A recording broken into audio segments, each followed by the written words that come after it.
Good afternoon class. आज हम लोग डिस्कस करेंगे बिजनेस स्टडीज़ का लास्ट टॉपिक जो कि है आपका Taylor scientific managements and techniques. So वो आज हम डिस्कस करेंगे। So let's start are the new and the last topic of the second chapter is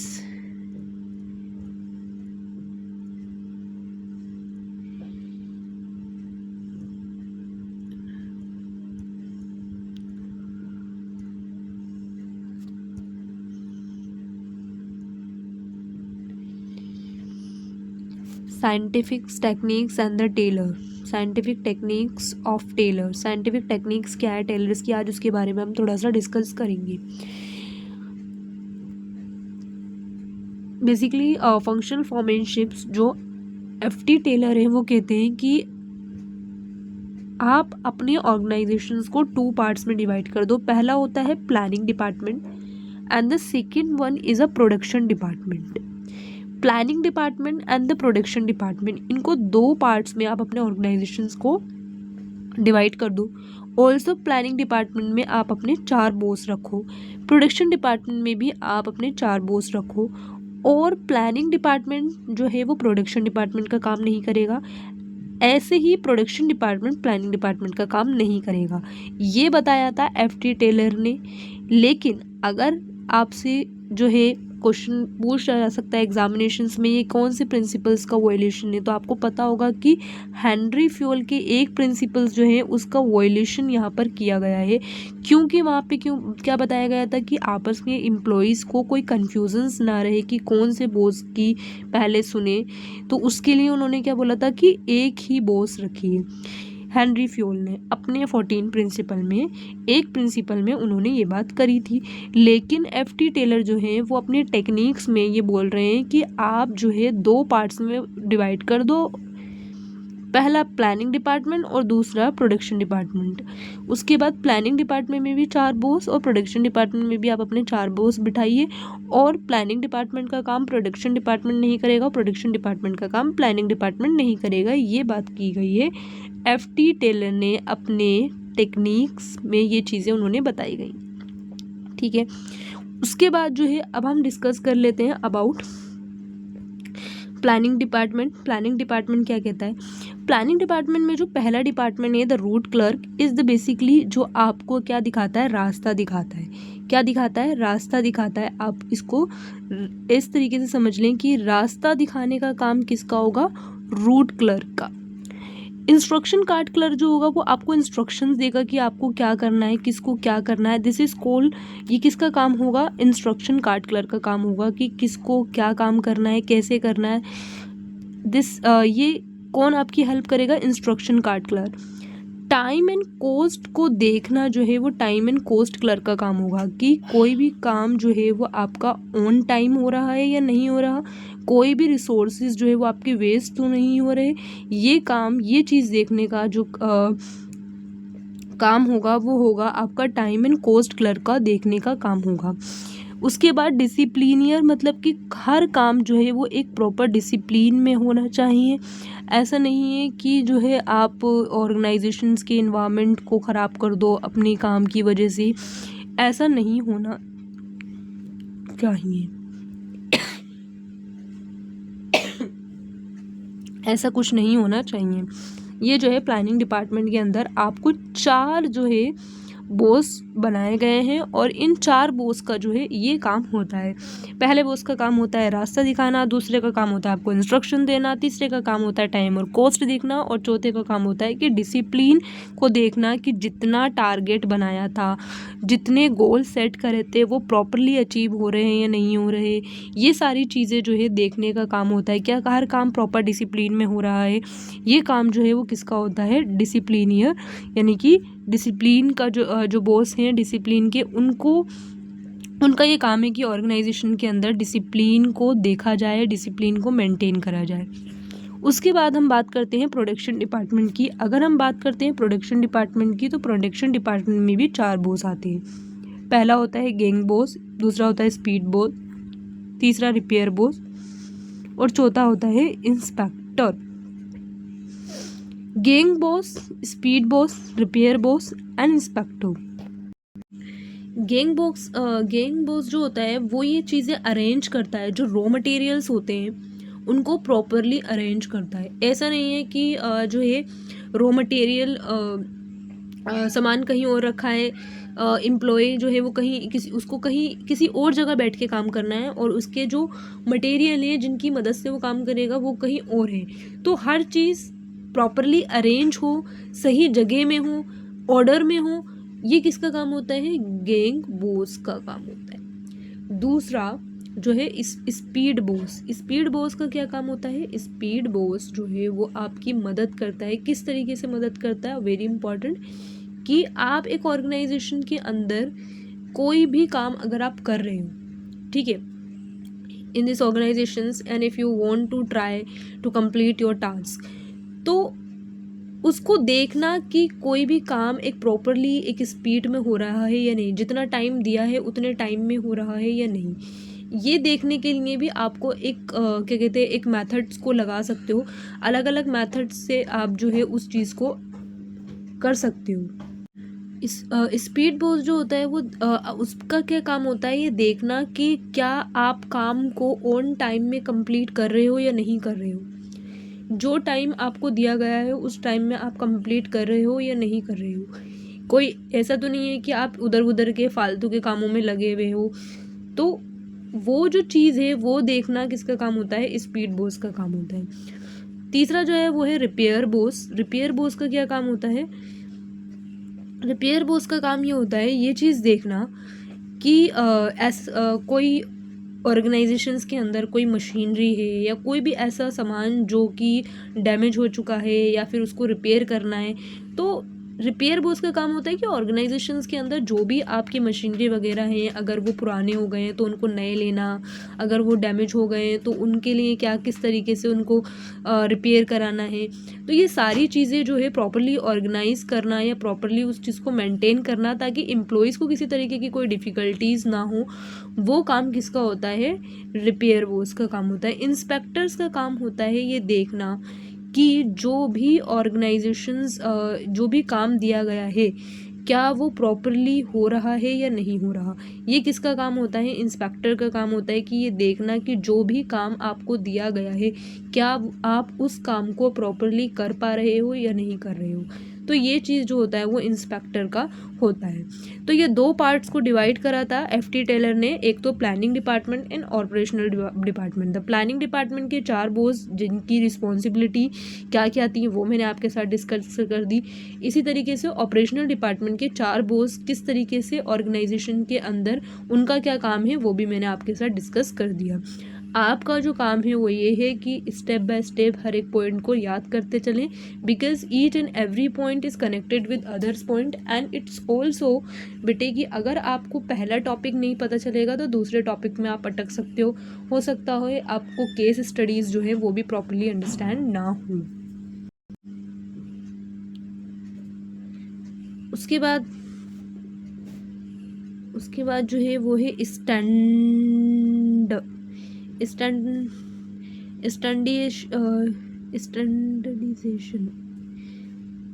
स्टैंडर्डाइजेशंस and simplifications of work. पढ़ा नहीं जा रहा मुझसे सही से बेटे। स्टैंडर्डाइजेशन है ना, and simplifications of work. So standardisations and simplifications of work का जो बेसिकली एक ऑर्गेनाइजेशन में अगर आप जो है एक ऑर्गेनाइजेशन के अंदर अगर आप चाहते हो कि क्वालिटी प्रोडक्ट दो, देखो कोई भी आपके माल को ख़रीदना नहीं चाहेगा जब तक कि आप उनको क्वालिटी प्रोडक्ट नहीं दोगे। अगर आप उनको क्वालिटी प्रोडक्ट दोगे तो जो कस्टमर होते हैं ना बेटे, जो आपकी आम जनता होती है वो ना बहुत मासूम होती है। अगर उनको एक अच्छा प्रोडक्ट आप प्रोवाइड कराओगे, चाहे भले ही उसकी प्राइस एक कुछ ज़्यादा हो, बट अगर आपकी बिजनेस जो है वो सालों साल उस जगह पर है और आप उनको अच्छे प्रोडक्ट दे रहे हो, क्वालिटी प्रोडक्ट दे रहे हो, तो इस चीज़ से क्या होती है, जो आपकी जनता होती है, जो आपके कस्टमर होते हैं, वो आपसे ना हमेशा कनेक्ट रहते हैं। तो कभी भी आप अपने ऑर्गेनाइजेशन को ग्रो करने का बहुत ही सिंपल और बहुत ही अच्छा तरीका है कि आप उनको क्वालिटी चीज़ों प्रोवाइड कराओ। क्वालिटी गुड्स अगर आप उनको प्रोवाइड कराओगे ना, तो आपका और आपके कस्टमर का जो बॉन्ड होगा ना, इट विल वेरी स्ट्रॉन्ग। क्योंकि ये बहुत स्ट्रॉन्ग बन सकता है अगर आप उनको, because we all are the human being, अगर वही सेम चीज़ मैं आपके साथ करूँ या मैं आपको कोई घटिया माल दे दूँ या आपके साथ में अच्छा सलूक ना करूँ, तो definitely you feel a very disappointing. That also you have to know about your clients, customers, उनकी फीलिंग्स, उनके इमोशंस भी वैसे ही होते हैं जैसे हमारे हैं। अगर हम भी किसी दुकान पे जाके कोई सामान खरीदते हैं या कुछ लेते हैं, तो वो भी हमारे लिए कहीं ना कहीं डिसअपॉइंटिंग मोमेंट होगा अगर हम पैसे दे रहे हैं और हमें कोई गुड क्वालिटी प्रोडक्ट नहीं मिल रहा। तो गुड क्वालिटी प्रोडक्ट अगर आप अपने क्लाइंट को देते हो, अपने कस्टमर को देते हो, तो बहुत अच्छा तरीका है कि आप अपने बिजनेस को बहुत अच्छे से रन कर सकते हो। तो हमेशा स्टैंडर्डाइजेशंस जो है वो गुड क्वालिटी प्रोडक्ट आप उनको दो, अच्छे मटेरियल्स आप उनको दो। डेफिनेटली अगर आप समझो, अगर एक 10,000 की वॉच जो है, अगर आप किसी मार्केट में जाके 10,000 की वॉच खरीद रहे हो, तो उसके अंदर जो मटेरियल होंगे वो काफ़ी अच्छे होंगे। लेकिन वहीं अगर आप 200 की या फिर 500 की वॉच खरीद रहे हो, तो उसके अंदर जो मटेरियल होंगे, उसके अंदर जो रिसोर्सेज यूज़ किए गए होंगे वो उतने ज़्यादा अच्छे नहीं होंगे जो 10,000 में किए गए होंगे। तो गुड क्वालिटी प्रोडक्ट अगर आप अपने क्लाइंट को देते हो तो एक अच्छा वे है अपने ऑर्गेनाइजेशन को ग्रो करने का। और सिंप्लीफिकेशन ऑफ वर्क का मतलब होता है कि आप जो है एक प्रोडक्ट के जो है हज़ारों सैंपल ना रख के कुछ ही सैंपल्स को आप जो है उस कुछ ही सैंपल जो है आप उसको प्रोड्यूस करो और कुछ ही सैंपल्स को आप सेल्स करो। लाइक अगर आपको एक वॉच जो है वो बनानी है, तो अगर आपको पता है कि मुझे एक वॉच बनानी है इस तरीके की, लाइक कुछ भी वॉच, आपने कुछ भी वॉच का ड्रॉ कर लिया कि मुझे इस तरीके की वॉच बनानी है, तो आप अपने ऑर्गेनाइजेशन के अंदर इस तरीके की वॉच बना रहे हो, साथ में आप अपने ऑर्गेनाइजेशन के अंदर 2-3 और वैरायटी की वॉच बना लो। बट अगर आप ये सोचो कि आप उस ऑर्गेनाइजेशन के अंदर, अपने ऑर्गेनाइजेशन के अंदर हज़ारों तरीके की वॉच को जो है वो उनको बनाओ, हज़ारों तरीके की वॉच ना बना के कुछ जो है डिज़ाइन आप सेलेक्ट कर लो और उन्हीं डिज़ाइन को जो है आप बनाओ, ताकि आपके रिसोर्सेज वेस्ट ना हो। तो this is called the simplification of work. उसके बाद होता है वर्क स्टडी।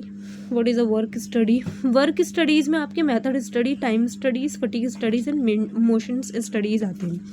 अच्छा, मेथड स्टडीज़ क्या होते हैं कि आपको किस मेथड से जो है किस मेथड से आप कोई भी काम को किस मेथड से आपको करना है। लाइक आपने 3 से 4 मेथड्स आपको दे दिए, ठीक है, मैंने 3-4 मेथड्स आपको सिखा दिए कि इस मेथड से आप इस क्वेश्चन को सोल्व कर सकते हो।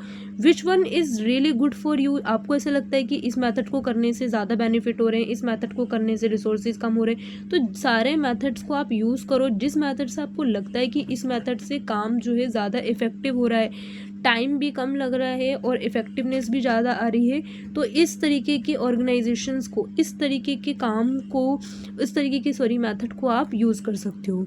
टाइम स्टडी का मतलब क्या होता है बेसिकली कि आप जो है टाइम जो है वो बेसिकली ये है कि आप कोई भी ऑर्गेनाइजेशन का कोई भी काम कर रहे हो, तो ऐसा नहीं है कि आप जो है अपना आप एक ऑर्गेनाइजेशन के एम्प्लॉयज़ हो, उस ऑर्गेनाइजेशन में काम करते हो, या फिर आप उस ऑर्गेनाइजेशन के ऑनर हो या मैनेजर हो, जो भी हो। अब आप देख रहे हो अपने एम्प्लॉयज़ को किस तरीके से काम कर रहे हैं, लेकिन अब आप ये भी तो देखो ना कि वो टाइम कहाँ वेस्ट कर रहे हैं। अब उनको देखो कि उनको 1 घंटे में कितने ज़्यादा जो है उनका टारगेट क्या है 1 आवर का। 1 आवर का टारगेट जो है उनका सेट करो, देखो कि वो 1 आवर में उतना जो है वो कंप्लीट कर पा रहे हैं या नहीं कर पा रहे। तो इस तरीके के जो चीज़ें हैं उनको भी आपको जो है देखना पड़ेगा। This is called the time study. Fatigue studies क्या होता है कि बेसिकली कई बार ऐसा होता है कि आपके एम्प्लॉयज़ काम करते करते बहुत ज़्यादा थक जाते हैं, तो आप देखो कि सबको एक साथ बिठाओ और देखो कि कौन कब थक रहा है, कितने मिनट में थक रहा है, और फिर सबका एवरेज निकाल लो, और देन सबका एवरेज निकाल के एक टाइम जो है आपको पता चल जाएगा कि इतने घंटे में जो है एक बंदा थक जाएगा तो उतने मिनट बाद, उतने घंटे बाद जो है आप उनको क्या दे दो, ब्रेक दे दो, ताकि वो थोड़ा चाय वगैरह पी ले, या फिर कुछ भी, जो भी ऑर्गेनाइजेशंस के अंदर काम करने वाले एम्प्लॉयज़ होते हैं, जो भी उनके लिए ज़रूरी है उस टाइम ब्रेक में, जो भी वो करना चाहते हैं वो कर सकते हैं, ताकि जो है जब वो दोबारा ब्रेक लेके वापस आए तो वो उस काम को उतने ही इफ़ेक्टिव तरीके से करे जितने इफ़ेक्टिव तरीके से वो स्टार्टिंग में कर रहे थे। तो ब्रेक इस तरीके से आप दे सकते हो। मोशन स्टडीज़ की बेसिकली ऑर्गेनाइजेशंस के अंदर क्या होता है कि आप जो है देखो कि एक ऑर्गेनाइजेशन के अंदर अगर एक एम्प्लॉइज़ काम कर रहा है तो उसके आसपास, यानी उसके काम के लिए सारे मटेरियल, सारे रिसोर्सेज उसके पास अवेलेबल हैं या नहीं। अगर अवेलेबल नहीं होंगे तो वो इधर से उधर जाएगा सामान लेने के लिए, जिससे क्या होगा, टाइम वेस्ट होगा।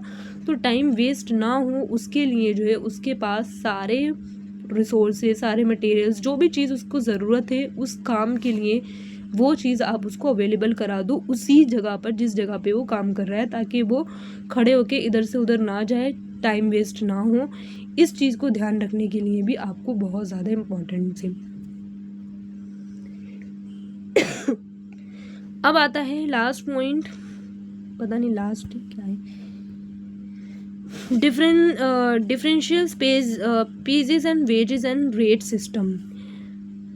अब देखो, एक ऑर्गेनाइजेशंस को अंदर एम्प्लॉयज़ काम कर रहे हैं। अब एम्प्लॉयज़ को डेली आप कैसे मोटिवेट कर सकते हो, जब आप जो है हर एम्प्लॉयज़ को उसके काम करने से, मतलब अगर एक एम्प्लॉय ज़्यादा काम कर रहा है तो आप उसको क्या करोगे, ज़्यादा वेजेस दोगे। तो 1 घंटे में वो कितना काम कर रहा है उसको आप वेजेस से जो है मल्टीप्लाई करके जो आता है वो आप उसको दो, ताकि जो अदर एम्प्लॉयज़ हैं वो क्या करें, वो भी मोटिवेटेड रहें।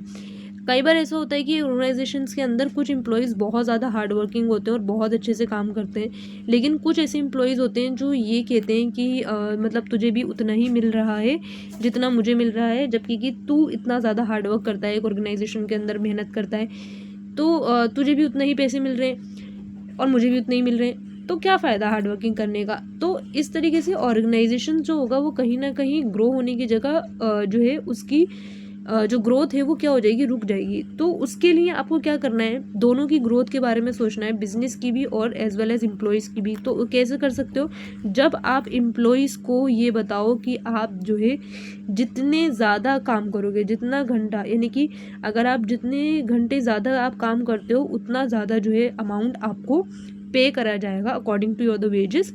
तो उससे क्या होगा कि वो एम्प्लॉयज़ जो ज़्यादा हार्ड वर्किंग करता है वो तो मोटिवेटेड रहेगा ही, साथ में जो अदर एम्प्लॉयज़ होंगे वो भी मोटिवेटेड रहेंगे और वो भी कोशिश करेंगे, ट्राई करेंगे कि वो ज़्यादा से ज़्यादा काम करें। उसी मेंटल रीवैल्यूएशन 18 मिनट्स से ज़्यादा की वीडियोस हो चुकी है।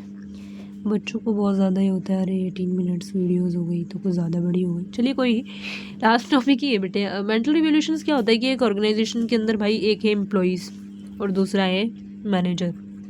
अब बिजनेस को रन करना है, बिजनेस को ग्रो करना है, तो क्या करना चाहिए इन दोनों को, इन दोनों को एक दूसरे की नीड, इन दोनों को एक दूसरे की रिस्पेक्ट, इन दोनों को एक दूसरे को अंडरस्टैंड करना आना चाहिए। अगर एक ऑर्गेनाइजेशन को ग्रो करना है, एक बिजनेस को अच्छे से चलाना है, तो एम्प्लॉयज़ को पता होना चाहिए कि उसकी जो मैनेजर है वो भी उतना ही इम्पॉर्टेंस है ऑर्गेनाइजेशंस के अंदर। और मैनेजर को भी ये चीज़ समझना चाहिए कि वो एम्प्लॉयज़ के साथ किसी भी तरीके का मिसबिहेव या फिर कुछ भी ऐसी उनके साथ दुरुपयोग ना करे या कुछ भी उनके साथ बुरा काम ना करे, बेसिकली जिसके वजह से वो ऑर्गेनाइजेशंस में अच्छा क्या कहते हैं पार्टिसिपेट ना कर पाए या ऑर्गेनाइजेशन को बेसिकली छोड़ के भी चले जाएं। तो ये चीज़ जो है एक मैनेजर को ये चीज़ समझनी चाहिए, तभी एक ऑर्गेनाइजेशन एक बिज़नेस ग्रो कर सकता है। अगर मैनेजर ये चीज़ नहीं समझेगा या एम्प्लॉयज़ इस चीज़ को नहीं समझेगा कि मैनेजर की क्या इंपॉर्टेंस है, तो कभी भी बिजनेस या ऑर्गेनाइजेशंस आपका जो है बेटे ग्रो नहीं कर पाएगा। तो ये चीज़ समझना बहुत इंपॉर्टेंट है। तो मेंटल रिवॉल्यूशंस की दोनों की रिस्पेक्ट करो, दोनों को अंडरस्टैंड करो, और यही जो है लास्ट टॉपिक है आपका मेंटल रिवॉल्यूशंस, और ये अब जो है आपका ख़त्म हो गया है। तो वी कैन से कि आपका जो सेकंड चैप्टर है the principles of the management, ये आज ख़त्म हो गया है, और अब हम थर्ड चैप्टर स्टार्ट करेंगे the business environment. So thank you for watching. अगर आपको कोई डाउट्स है तो आप मुझसे पूछ सकते हो कमेंट सेक्शन में। ऑल्सो अगर आपको नोट्स चाहिए तो भी आप मुझे जो है पूछ सकते हो। नोट्स के लिए भी आप मुझसे कांटेक्ट कर सकते हो। Thank you for watching.